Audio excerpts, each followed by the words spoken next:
যারা ব্রয়লার খেতে পছন্দ করেন না তাদের জন্য আজকের এই রেসিপিটা। আর ব্রয়লারের বুকের মাংস দিয়ে এত মজার একটা পকোড়া তৈরি করা যায়, আসলে না খেলেই বোঝাই যায় না। আসসালামু আলাইকুম, আজকে আমি আপনাদের সাথে শেয়ার করছি ব্রয়লারের মাংস দিয়ে পকোড়া।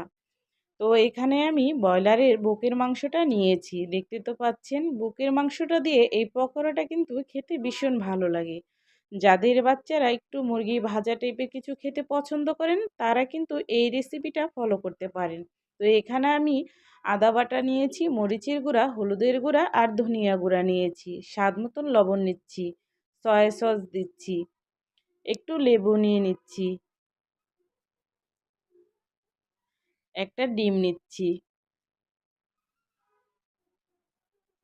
আর লক্ষ্য রাখতে হবে যেন ডিমের খোসাটা ভেঙে না যায়।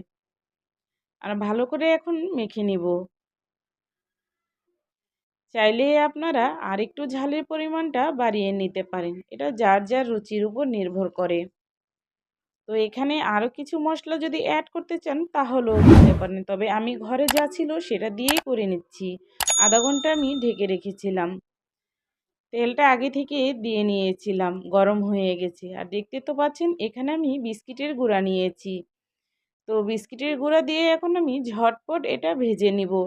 আর আমি কিন্তু একদম ঘরোয়াভাবে ঘরে থাকা উপকরণ দিয়ে এই পকোড়াটা তৈরি করে নিচ্ছি।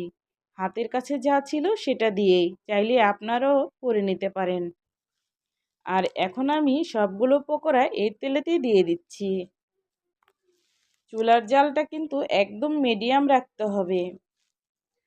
তো যাদের বাচ্চারা একটু ভাজা পোড়া খেতে পছন্দ করে তাদের জন্য বিকেলে হালকা একটা নাস্তা কিন্তু আপনারা তৈরি করে দিতে পারেন। আর এইরকম করে দিলে বাচ্চারা খেতে কিন্তু ভীষণ পছন্দ করে, বিশেষ করে আমার বাচ্চা। আমার বাচ্চার সাথে সাথে তার বাবাও খেতে অনেক পছন্দ করে। আর আমি তো করি। তো ভাজতে ভাজতে অনেক সময় দেখা যায় অনেকটা খাওয়াও হয়ে যায়। আর বাচ্চাদের এরকম করে মাঝে মাঝে যদি কিছু তৈরি করে দেওয়া হয় তাহলে কিন্তু বাচ্চারা খুশি মনে খেয়ে নেয়। অনেক বাচ্চারা কিন্তু খাবার খেতে পছন্দ করে না। আর তাদের যদি মাঝে মাঝে একটু ভিন্ন ভিন্ন খাবার তৈরি করে খাওয়ানো হয় তাহলে কিন্তু মন্দ হয় না। আর মিডিয়াম জালে কিন্তু এটা ভাজতে হবে। তো আমি মিডিয়াম জাল দিয়ে এটা ভেজে নিচ্ছি। আর দুই পাটি ভালো করে কিন্তু ভেজে নিতে হবে, লক্ষ্য রাখতে হবে যেন পুড়ে না যায়। তো আমার প্রায় হয়ে আসছে। এটা কিন্তু পোলাওয়ের সাথেও খেতে ভীষণ ভালো লাগে। আমার ঘরে তো আমি প্রায় পোলাওয়ের সাথেও করে থাকি। সবগুলো পকোড়া আমি উল্টে দিয়েছি। দেখতে তো পাচ্ছেন কত সুন্দর কালার চলে আসছে। তো আজকের এই রেসিপিটা যদি ভালো লাগে অবশ্যই সবাই সুন্দর সুন্দর কমেন্ট করবেন, শেয়ার করবেন।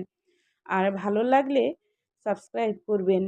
ফেসবুক থেকে দেখলে ফলো দিবেন, শেয়ার করবেন। আর ইউটিউব থেকে দেখলে অবশ্যই সবাই সাবস্ক্রাইব করে দিবেন। আর বাসায় কিন্তু সবাই চেষ্টা করবেন। দেখতেই তো পাচ্ছেন কত মজার একটা পকোড়া।